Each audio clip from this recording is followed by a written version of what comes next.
ہم سب ہمارے مسلمانوں کا ایک عمومی رویہ یہ ہے کہ جب وہ کسی نقطہ نظر کسی بھی مذہبی فکر سے اختلاف کرتے ہیں تو اس فکر کے اندر اگر کوئی دوسرے مثبت پہلو یا اس کے کوئی ایسے آف شوٹس موجود ہیں جو ہمارے علم کی روایت یا ہمارے جو عمل کی روایت ہے اس میں کنٹریبیوٹ کرتے ہیں تو اس کو بھی نگیٹ کرتے ہیں، اس پہ بات نہیں کرتے۔ ہم آپ سے گفتگو کرتے رہتے ہیں تصوف کے حوالے سے، اس کا جو فکری مقدمہ ہے آپ نے اپنی کتاب میں بھی لکھا۔ آج میں یہ چاہتا ہوں کہ اس پہلو سے کچھ آپ سے جاننے کی کوشش کروں کہ یہ تصوف کی روایت ہے، ایک تو اس کا علم الکلام کا پہلو ہے، اس نے کیسے کائنات اور انسان کے تعلق کو سمجھا، کیسے مذہب کو ڈیفائن کیا۔ یہ دوسرا پہلو جہاں پر وہ انسانی نفسیات، انسانی ادب، انسان کے احساسات، اس کی نفسیاتی جو جذبات ہیں ان کو کیسے بیان کرتا ہے۔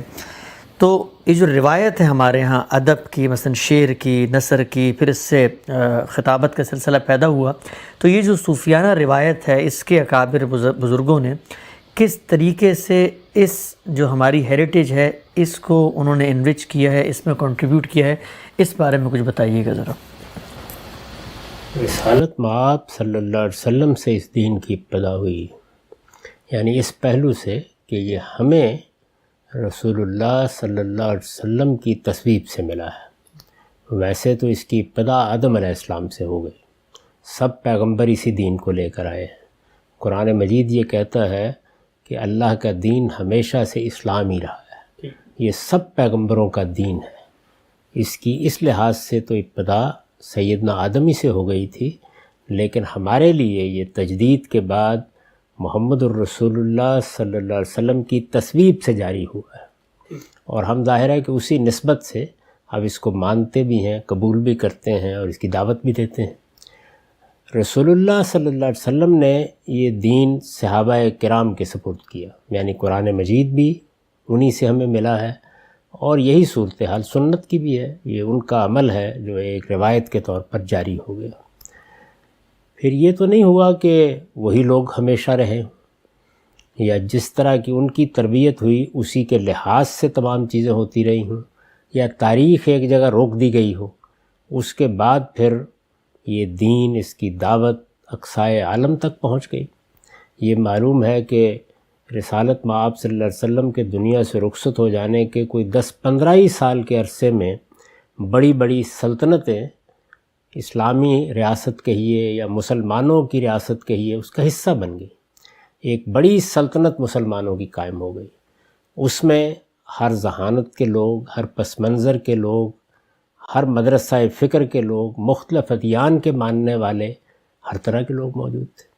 مسیحی علم کلام کی ایک پوری روایت موجود تھی، یونانی فلسفہ بڑی حد تک اپنی جگہ بنا چکا تھا، اس کی ایک پوری ٹریڈیشن مسلمانوں کو ملی۔ یہی صورتحال ہندوستان کے مذاہب، ہندوستان کے فلسفوں کی تھی۔ مصر میں بھی ایک بڑی قدیم روایت اس سے پہلے موجود تھی۔ تو یہ سارا وہ منظر ہے جس میں جو لوگ اسلام کی طرف متوجہ ہوئے وہ آہستہ آہستہ اسلام کے ساتھ وابستہ بھی ہوتے چلے گئے، اور ایک علمی روایت کو پیدا کرنے کا باعث بھی بنے۔ یہ اپنی جگہ پر ایک بڑا مثبت عمل ہے، یعنی ایسا نہیں ہو سکتا کہ کوئی مذہب آپ لوگوں کو دیں اور وہ مذہب قبول کرنے کے بعد باقی دنیا سے بے تعلق ہو کر بیٹھ جائیں۔ اس کو آج کے زمانے سے سمجھ لینا چاہیے۔ ہم مسلمان ہیں، اللہ پر ایمان رکھتے ہیں، آخرت پر ایمان رکھتے ہیں، لیکن اس وقت کی پوری دنیا میں پچھلے 300-400 سال میں جو تبدیلیاں آئی ہیں، جو افکار پیدا ہوئے ہیں، جو سیاست میں تبدیلی آئی، جو معاشرت میں تبدیلی آئی، میں نے کئی مرتبہ عرض کیا ہے کہ وہ ول ڈیوراں کے الفاظ میں جو ایج آف فیتھ ختم ہوئی اور اس کی جگہ پر رینیسنس ہوا، ایک انلائٹنمنٹ کا پورا پروجیکٹ چلا، جدیدیت جس کو ہم کہتے ہیں، ماڈرنٹی، اس نے اپنے ڈیرے ڈالے۔ تو یہ سب کچھ جو کچھ بھی ہے، یہ تو نہیں ہو سکتا نا کہ یہ ہمارے ذہنوں تک نہ پہنچے، یہ افکار ہم نہ دیکھیں، یہ ہماری زندگی پر اثر انداز نہ ہوں۔ یہ سیاسی لحاظ سے بھی ہوں گے، معاشرتی لحاظ سے بھی ہوں گے، سماجی لحاظ سے بھی ہوں گے، تہذیبی لحاظ سے بھی ہوں گے۔ ان کے اثرات آپ کے آرکیٹیکچر پر پڑتے ہیں، آپ کی مصوری اور آپ کے فنون پر پڑتے ہیں، آپ کے سوچنے کے انداز پر پڑتے ہیں، چیزوں کو دیکھنے کے انداز پر پڑتے ہیں۔ یہ جمہوریت، جمہوری اقدار، انسانی حقوق، ظاہر ہے کہ یہ اصطلاحات اور تعبیریں ہمارے ہاں تو پیدا نہیں ہوئیں، تو اس زمانے میں بھی آپ دیکھتے ہیں کہ انسانی ذہن ان چیزوں کے ساتھ آگے بڑھتا ہے۔ یہ کوئی قابل مذمت چیز نہیں ہے، ایک زندہ انسان کی حیثیت سے انسانیت کا سفر ہے جس میں آپ بھی شریک ہو جاتے ہیں۔ اس میں اس کی بڑی ضرورت ہوتی ہے کہ مذہب چونکہ انسان کے علمی ارتقاء کا نتیجہ نہیں ہے، یعنی انسانی علوم کے بارے میں ابھی حال میں بڑی تفصیلی گفتگو کر چکا ہوں کہ وہ کس طرح سے پیدا ہوتے ہیں۔ انسانی علم نہ صرف یہ کہ اپنی پیدائش کا ایک پورا نظم رکھتا ہے، بلکہ وہ نظام فکر بننے یا ایک علم کی حیثیت اختیار کرنے تک جن مراحل سے گزرتے ہیں وہ سب کے سب ارتقائی ہوتے ہیں۔ اس میں نقد و نظر کا سلسلہ بھی جاری رہتا ہے، اس میں آپ بہت سے افکار کو ایک زمانے میں بڑی غیر معمولی اور قیمتی چیز سمجھتے ہیں، پھر اس پر تنقید بھی کرتے ہیں۔ اس مصرے میں اس کو سمیٹ دیا اقبال نے کہ تراشیدم پرستیدم شکستم، ہم بت تراشتے ہیں، پھر اس کے بعد ان کی پرستش کرتے ہیں، پھر ان کو خود ہی توڑ دیتے ہیں۔ تو انسانی علم کی تاریخ یہ تراشیدم پرستیدم شکستم میں ہے، لیکن مذہب کا معاملہ یہ نہیں ہے۔ مذہب میں جو اصل مسئلہ پیدا ہوتا ہے وہ یہ ہے کہ وہ پیغمبروں کی ہدایت ہے، آسمان سے آئی ہے، فیصلہ کن ہے، اس میں اصل کی حیثیت میرے یا آپ کے ارتقاء کو نہیں ہے۔ علامہ اقبال نے ریکنسٹرکشن میں ایک آخری خطبہ، جو چھٹا خطبہ ہے غالباً، اس میں انہوں نے بیان کیا ہے کہ مذہب کی ابتدا ایمان سے ہوتی ہے، پھر فکر اس میں در آتا ہے، اور پھر اس کے بعد عرفان کا دور آ جاتا ہے۔ یہ میرے نزدیک مذہب کے بارے میں تو صحیح نہیں ہے۔ مذہب تو اپنی پیور صورت میں انبیاء کے ذریعے سے ملتا ہے، اسی صورت میں ہوتا ہے، اسی صورت میں اس کو رہنا چاہیے، لیکن انسانوں کے ساتھ یہ ساری داستان ضرور گزرتی ہے۔ وہ کیا کرتے ہیں؟ وہ ایک مذہب کے پیرو ہو جاتے ہیں، اس کو قبول کر لیتے ہیں، اور اس کے بعد یہ جو کچھ دنیا میں ہو رہا ہوتا ہے، جو دنیا میں ہو چکا ہوتا ہے، علم کی جو تاریخ بن چکی ہوتی ہے، اس کے اندر کھڑے ہو کر اپنی شخصیت کی تعمیر کرتے ہیں۔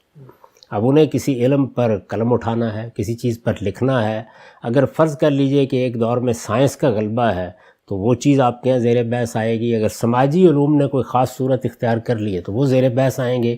تو یہ جو عمل ہے، اس میں ایک چیز کی غیر معمولی ضرورت ہوتی ہے۔ وہ کیا ضرورت ہے؟ وہ ضرورت یہ ہے کہ مذہب کو اس کی بالکل خالص صورت میں رکھا جائے۔ یہ آسان کام نہیں ہے، یعنی یہ آسان کام نہیں ہے۔ اس کی وجہ یہ ہے کہ مذہب میں جو چیزیں زیر بحث آ رہی ہوتی ہیں، ان کے بھی کہیں نہ کہیں اثرات یا ادھر پڑ رہے ہوتے ہیں، یا جو آپ کے ہاں علوم، انسانی علوم کی حیثیت سے ترقی پا رہے ہوتے ہیں، ان کے کچھ اثرات مذہب پر ہو رہے ہوتے ہیں۔ پڑھا ہوگا نا آپ نے کہ جب یونانی علوم کے تراجم ہوئے تو کچھ عقلی سوالات کھڑے ہو گئے مذہب کے بارے میں، تو اب اس کے نتیجے میں فلسفے کے زیر اثر ایک علم کلام وجود میں آ گیا۔ یہی صورتحال جو ہے وہ ہمارے ہاں تصوف کی بھی ہوئی ہے۔ یہ سب کچھ ہماری میراث ہے۔ اس میں جن لوگوں نے کام کیا وہ بہت بڑے لوگ ہیں، ان لوگوں کے ساتھ ہمیشہ احترام کا رویہ رکھنا چاہیے۔ کوئی قوم اپنی میراث سے بیگانہ نہیں ہو سکتی۔ مذہب کی تطہیر جس طرح ضروری ہے، اسی طرح یہ بھی ضروری ہے کہ جو کام لوگوں نے کیا ہو اس سے متعلق کوئی علی الاطلاق منفی رویہ نہ اختیار کیا جائے۔ یعنی مجھے جب اس پر بات کرنی پڑی ہے تو اس لیے کرنی پڑی ہے کہ جب آپ یہ کہیں گے کہ فلاں چیز توحید ہے، تو پھر میں قرآن مجید لے کر آؤں گا اور دیکھوں گا کہ وہ توحید ہے یا نہیں۔ جب آپ یہ بیان کریں گے کہ یہ ہمارا قیامت کا تصور ہے یا نبوت کا تصور ہے، تو وہاں تو جو خالص مذہب ہے، جس کی کتاب قرآن مجید ہے، اس کی روشنی میں آپ کی بات کا جائزہ لیا جائے گا۔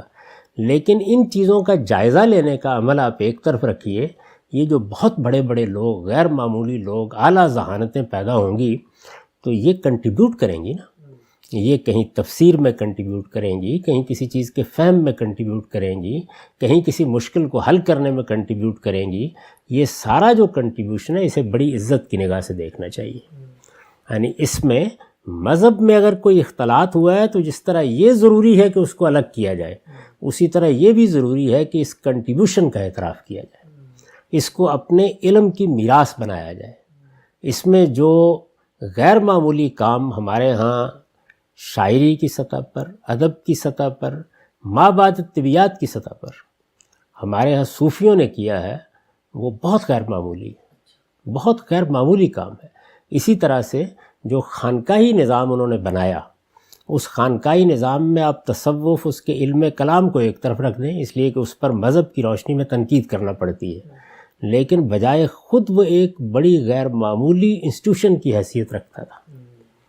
یعنی اس میں در حقیقت انسانوں کو انسان کی اصل حقیقت سے واقف کرنے، اللہ تعالیٰ کے ساتھ اس کا تعلق پیدا کرنے کے لیے ایک ماحول فراہم کیا جاتا تھا۔ چنانچہ میں نے کئی مرتبہ یہ بتایا ہے کہ یہ خانقاہیں اسی طرح ہماری ضرورت ہیں جس طرح مدرسے اور اسکول ہماری ضرورت ہے۔ اس میں بچے جاتے ہیں اور 10 12 15 سال تک تعلیم پاتے ہیں، لیکن بڑوں کو بھی ضرورت ہوتی ہے کہ وہ ریفریش ہوتے رہیں، تو اس کے لیے ہمارے ہاں خانقاہ کا ادارہ تھا۔ یہ ہوا جس کو اقبال نے کہا ہے نا کہ زاغوں کے تصرف میں عقابوں کے نشیمن، لیکن بہرحال اپنی ذات میں وہ ایک بہت اعلیٰ درجے کا انسٹیٹیوشن ہے، تو وہ انہوں نے قائم کیا۔ اسی طرح انسانی نفسیات کیا ہے، وہ کیسے چیزوں سے متاثر ہوتی ہے، انسان کی توجہ میں کیسے ارتکاز پیدا کیا جاتا ہے، اس کو اللہ تعالیٰ سے متعلق کرنا ہے تو اس دنیا کے اندر جو اس کا اشتغال ہے اس سے نکالنے کی کیا تدبیریں، طریقے، علاج ہو سکتے ہیں، اس میں بہت بڑا کنٹریبیوشن ہے ان کا، بہت بڑا کنٹریبیوشن ہے۔ تو اس کنٹریبیوشن کا اعتراف بھی کرنا چاہیے، اس لحاظ سے اپنے ان اکابر کی عزت بھی کرنی چاہیے، اور ان کا نام بھی ہمیشہ عزت اور احترام کے ساتھ لینا چاہیے، اور اس میراث سے ایک ایک چیز کو سامنے رکھ کے فائدہ بھی اٹھانا چاہیے، لیکن اس قیمت پر نہیں کہ دین میں کوئی اختلاط گوارا کر لیا جائے۔ یعنی یہ سب کچھ ہوگا، اس کی عزت بھی ہوگی، اس کو اس کی جگہ بھی دی جائے گی، اس سے استفادہ بھی کیا جائے گا، لیکن اگر دین سے متعلق کوئی اختلاط پیدا ہوا ہے تو بے کم و کاست کہہ دیا جائے گا کہ اس کا دین سے کوئی تعلق نہیں۔ تو انہوں نے جو علم کلام وجود پذیر کیا، جو اپنے ہاں ایک بابت طبیعت بنا کر دکھائی، اور پھر اس کے بعد دینی اصطلاحات میں اس کو بیان کیا کہ یہ توحید یہ ہے، یا توحید اخص الخواص کی یہ ہے، یا توحید کا اعلیٰ مقام یہ ہے، یا اسی طرح بعض چیزیں کی، ان کی کوئی بنیاد قرآن مجید میں نہیں ملتی۔ تو ہمیں یہ بتانا بھی پڑتا ہے، اور اس لحاظ سے یہ ایک متوازی نظام فکر ہے۔ جب میں یہ کہتا ہوں کہ متوازی دین ہے، تو دین اصل میں ایک نظام فکری کے لیے استعمال ہوتا ہے۔ اللہ تعالیٰ نے جب یہ کہا کہ میرا ایک دین ہے، اور اس کے مقابل میں کفار مکہ کو کہا کہ ان کا بھی ایک دین ہے، درا حالے کہ وہ تو قیامت کو بھی نہیں مانتے تھے۔ تو ایک نظام فکر ہوتا ہے جو ظاہر ہے کہ اس وقت جدیدیت کی صورت میں ہے، اب پوسٹ ماڈرنزم کی صورت میں ترتیب پا رہا ہے۔ مارکسزم ایک پورا نظام فکر ہے، یعنی وہ نیچے سے اوپر تک ہر چیز کے بارے میں اپنی ایک رائے دیتا ہے اور اپنا ایک ورلڈ ویو رکھتا ہے۔ تو بالکل اسی طرح کا معاملہ تصوف کا ہے۔ اس لیے میں نے یہ بات جب کہی کہ یہ ایک متوازی دین ہے، تو اس کا مطلب کیا تھا؟ اس کا مطلب ہے کہ ایک متوازی نظام فکر ہے، پورا نظام فکر ہے، اپنے مبادی رکھتا ہے، اپنے اصول رکھتا ہے، اپنے مقاصد رکھتا ہے، اور اس میں چونکہ دینی اصطلاحات استعمال کرتا ہے، ان کو الگ کر کے بیان کرنے کی ضرورت ہے۔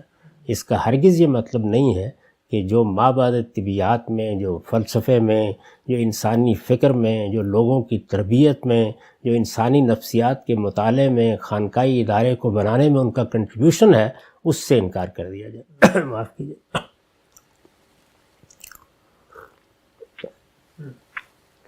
پھر اتنا ہی نہیں ہے، یہ لوگ صرف اسی پر تو کام نہیں کر رہے تھے نا، اس کے ساتھ مثلا آپ شاہ ولی اللہ کو دیکھیں، آپ امام غزالی کو دیکھیں، وہ علم اصول پر کام کر رہے ہیں۔ ان کی کتاب المستصفیٰ موجود ہے۔ انہوں نے فلسفیوں کے اعتراضات کے جوابات دیے ہیں، جو فضا اس وقت پیدا کر دی تھی تحافت میں، جس طرح وزیر بحث لائے ہیں اس کو۔ شاہ ولی اللہ کو دیکھیں کہ وہ دین کی حکمت پر ایک بڑی اعلیٰ درجے کی کتاب دے کر گئے ہیں، وہ حجت اللہ البالغہ ہے۔ آپ اس کے اسلوب سے اتفاق کریں، اختلاف کریں، لیکن وہ بہرحال ایک دور کا بڑا کنٹریبیوشن ہے۔ تو ان سب چیزوں کی قدر کرتے ہوئے، ان کی عزت کرتے ہوئے، دین کو بھی بالکل پیور، بالکل خالص صورت میں رکھنے کی جدوجہد کرنی ہے، اور جو کچھ ان کا سرمایہ ہے یہ انسانوں ہی کے ذریعے سے قوموں کی تاریخ بنتی ہے، بڑے لوگ ہی بناتے ہیں، قوموں کے اکابر ہی بناتے ہیں، تو اس سے فائدہ بھی اٹھانا ہے، اس کو ایک علمی میراث کے طور پر آگے منتقل بھی کرنا ہے، اس کو اٹھا کے بحیرہ عرب میں نہیں پھینکا جاتا. یہ سب کچھ ساتھ لے کے چلتے ہیں. جس طرح اس وقت مغرب میں جو علوم کی ترقی ہوئی ہے، سماجیات میں، عمرانیات میں، فلسفے میں اور بہت سی چیزوں میں، اور سائنس، اس سے تو ہر آدمی واقف ہے، اس کو آپ کو ساتھ لے کے چلنا ہوتا ہے. لیکن ساتھ لے کے چلنے کا مطلب کیا یہ ہے کہ ہم مغرب سے الحاد بھی ساتھ لے لیں، بے دینی بھی ساتھ لے لیں، تہذیبی روایات سے انحراف بھی ساتھ لے لیں، وہ چیزیں جو ہمارے ہاں اخلاقی اصول اور اقدار کی حیثیت رکھتے ہیں ان کو چھوڑنے کے لیے بھی تیار ہو جائیں؟ یہ تو نہیں ہوں گے نا. تو اسی طرح سے جب ہم صوفیہ کا ذکر کریں گے یا پرانے علماء کا ذکر کریں گے، وہ غزالی ہوں، وہ شاہ ولی اللہ ہوں، وہ ابو اسماعیل حروی ہوں، وہ کوئی بڑے سے بڑا آدمی ہو، تو جس طرح یہ پوری کوشش کریں گے کہ دین میں اگر کوئی اختلاط اس کے فکر میں پیدا ہوا ہے تو الگ کر کے دکھا دیا جائے، اسی طرح جو ان کا کنٹریبیوشن ہوگا اس کو سر آنکھوں پر رکھیں گے اور ان کو اپنے اکابری کی فہرست میں رکھ کر ان پر بات کریں گے. آپ سے بہت تفصیل سے آپ نے ماشاءاللہ جواب دیا. اس کا موضوعات کے سلسلے کو آگے بڑھاتے ہیں. اچھا، ایک پہلو اور ذہن میں آتا ہے. آپ کا خود چونکہ ایک پس منظر ہے ادب کا، زبان کا، اور اس پر بھی تھوڑی سی میں چاہتا ہوں ذرا بات کریں. مثلا سر سید احمد خان کے بارے میں ہمارے علماء کا ایک رویہ رہا، ان کے مذہبی افکار سے انہوں نے اختلاف کیا. مولانا مودودی علیہ رحمہ کے بارے میں رہا، مولانا اصلاحی کے بارے میں رہا. لیکن میں بطور طالب علم جب دیکھتا ہوں تو مذہبی افکار ایک طرف، خود ابلاغ کے طریقے، بیان کے اسالیب، ادب کے جو پیرائے، نئی دنیا جو تخلیق کی سر سید سے لے کر یہاں تک، اور پھر بیچ میں دبستان شبلی جس کا آپ تذکرہ بھی کرتے ہیں، اس پہلو سے ذرا مجھے بتائیے گا کہ یہ زبان و بیان، اظہار کے اسالیب اور یہ جو شعری ہماری روایت ہے، اس کے اندر شدت جذبات، مبالغہ، سمبلزم، یہ تصوف کی پوری روایت، خود آپ کا بھی ایک شعر و سخن سے تعلق رہا ہے، ایک مجموعہ بھی ہے، اس کو آپ کیسے دیکھتے ہیں کہ تصوف نے یہ جو ایک روایت، یعنی اپنے اظہار کو انہوں نے ڈھالا ہے شعر کے آہنگ میں، تو اس سے کتنا بڑا کنٹریبیوشن ہے جو ادب کی دنیا میں ہوا ہے؟ بہت بے مثال. یعنی اگر آپ شیخ عطار کو پڑھیں، مولانا روم کو پڑھیں، اسی طرح سے ثنائی کو پڑھیں، آپ فارسی شاعری کی پوری روایت کو دیکھیں. حد یہ ہے کہ جن لوگوں کو تصوف سے یا اس روایت کے فلسفیانہ پس منظر سے زیادہ تعلق نہیں، وہ بھی اس کے مضامین باندھتے ہیں. جیسے غالب ہیں، اب وہ کوئی صوفی نہیں ہے اس طرح سے، لیکن مضامین وہی ہیں اور نہایت خوبی کے ساتھ وہ ان کو ادا کرتے ہیں. مولانا روم کی مثنوی تو آپ کو وشت کی کیفیت میں لے آتی ہے. آپ جانتے ہیں کہ آپ کے قریبی دور کا جو ایک سب سے بڑا آدمی ہے، یعنی علامہ اقبال، انہوں نے ان کو پیر رومی کہا، پیر رومی، پیر من روشن ضمیر.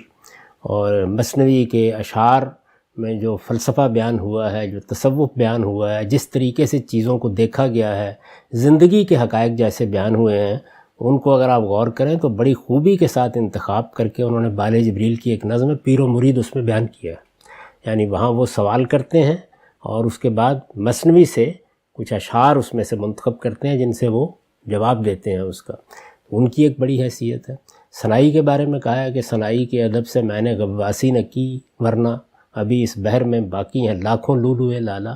تو یہ ساری جو ہماری روایت ہے اس کا بہت بڑا کنٹریبیوشن ہے. بلکہ آپ یہ دیکھیں ہمارے ہاں پنجابی شاعری میں آ کے میاں محمد بخش کو دیکھیں، سلطان باہو کو دیکھیں، اسی طرح بلے شاہ کو دیکھیں، تو یہ بولو شاہ حسین کو دیکھیں آپ، تو یہ جتنی بھی شاعری کی روایت ہے اس پر بڑا گہرا اثر ہے ہمارے ہاں صوفیانہ تصورات کا. اصل میں صوفیہ نے جو ایک ما بعد طبیعت کو وجود بخش دیا تھا، وہ اللہ تعالیٰ کو اس جگہ لے آئی تھی کہ جہاں خیال کی ساری ندرتیں دکھائی جا سکتی ہیں. یعنی وہ کچھ کہا جا سکتا ہے جو مولانا روم نے اپنے ایک خوبصورت شعر میں کہا ہے کہ می روم سوئے نہایات الوصال، منز تن اریاں شدم او از خیال. یعنی میں یہ سفر کی ابتدا کر رہا ہوں اور اس سفر کی منزل کیا ہے؟ وصال کی انتہائیں. یہ وصال صوفیوں کی خاص اصطلاح ہے. اور اس میں پھر دیکھیے کیا خوبصورت مصرع ہے کہ اس سفر میں نے پایا کیا ہے، میں تن سے اریاں ہو گیا. اب دیکھیے تن سے اریاں ہو گیا، جسم سے اریاں ہو گیا، اور وہ جس کی طرف سفر جاری ہے وہ خیال سے اریاں ہو گیا، وہ خیال سے بالاتر ہو گیا، خیال سے ماورا ہو گیا. یعنی اب خیال بھی اپنا پیرہن اس کو نہیں پہنا سکتا. تو اس طرح کی بڑی خوبصورت تعبیریں ہیں جو اس باب میں اختیار کی گئیں. بے دل کو آپ دیکھیں اور لوگوں کو دیکھیں، تو یہ سارا جو ہے یہ ہماری روایت ہے، ہمارا کنٹریبیوشن ہے. یہ اس تاریخ سے ہم اپنے آپ کو الگ نہیں کر سکتے. یہ ایک ناخوشگوار فریضہ ہے جو میرے جیسے لوگوں کو انجام دینا پڑتا ہے کہ مذہب کو کسی آمیزش سے پاک رکھا جائے، کیونکہ مذہب انسانی ارتقاء کا عمل نہیں ہے، یہ میری یا آپ کی تخلیق نہیں ہے. اس میں یہ نہیں ہو سکتا کہ پیغمبر اس کو ایمان سے شروع کریں اور آپ اس میں فکر پیدا کر دیں اور پھر آپ اسے عرفان تک لے جائیں. جیسے کہ علامہ اقبال نے بیان کیا، اس نے تو اپنی اصل صورت پر قائم رہنا ہے، اور اس کی اصل صورت کو قیامت تک کے لیے قرآن مجید میں محفوظ کر دیا گیا ہے، اس کے عملی اظہار کو سنت میں محفوظ کر دیا گیا ہے. اس میں نہ کوئی تبدیلی ہو سکتی ہے، نہ کوئی تغیر ہو سکتا ہے. وہاں تو پوری کوشش یہی کرنی ہوتی ہے کہ ادنا درجے میں بھی اگر کہیں کوئی انحراف ہوا ہے تو اسے دور کر کے اس کو اس کی پیور، اس کی خالص صورت میں پیش کیا جائے. تو یہ ایک ناخوشگوار فریضہ ہو جاتا ہے، اس کو بھی بہرحال انجام دینا ہے. اور دوسری جانب جو لوگ اس میں کنٹریبیوٹ کر رہے ہوتے ہیں، آج بھی کر رہے ہیں. آپ دیکھیں آج کا اگر آپ مطالعہ کریں، مثلا اقبال کی ریکنسٹرکشن کو دیکھیں تو مغربی فلسفے کو انہوں نے پڑھا، اس سے جو ان کے ذہن پر اثرات ہوئے، اس سے جو ان کا ایک ورلڈ ویو بنا، اس کے نتیجے میں جس طرح انہوں نے انسان اور کائنات کے تعلق کو سمجھا یا اسلام کی شریعت کو جس طرح سے دیکھنا شروع کیا، اس کا اظہار ہوا ہے نا سارا. تو اس میں بھی آپ بہت سی چیزوں سے اتفاق کرتے ہیں، بہت سی چیزوں سے اختلاف کرتے ہیں، لیکن اس کنٹریبیوشن سے کیسے اختلاف کر سکتے ہیں؟ تو ان صوفیہ کا بھی بہت کنٹریبیوشن ہے، ان جلیل القدر علماء کا بھی بہت کنٹریبیوشن ہے. علم کا سفر آج نہیں شروع کیا جا سکتا، وہ ہمیشہ اپنی ایک تاریخ اور میراث رکھتا ہوتا ہے. یہ میراث مشرق میں ہو وہاں بھی بہت قیمتی ہے، یہ مغرب میں ہو وہاں بھی بہت قیمتی ہے. میں نے کئی مرتبہ کہا ہے کہ علم کو مشرق اور مغرب میں بھی تقسیم نہیں کرنا چاہیے.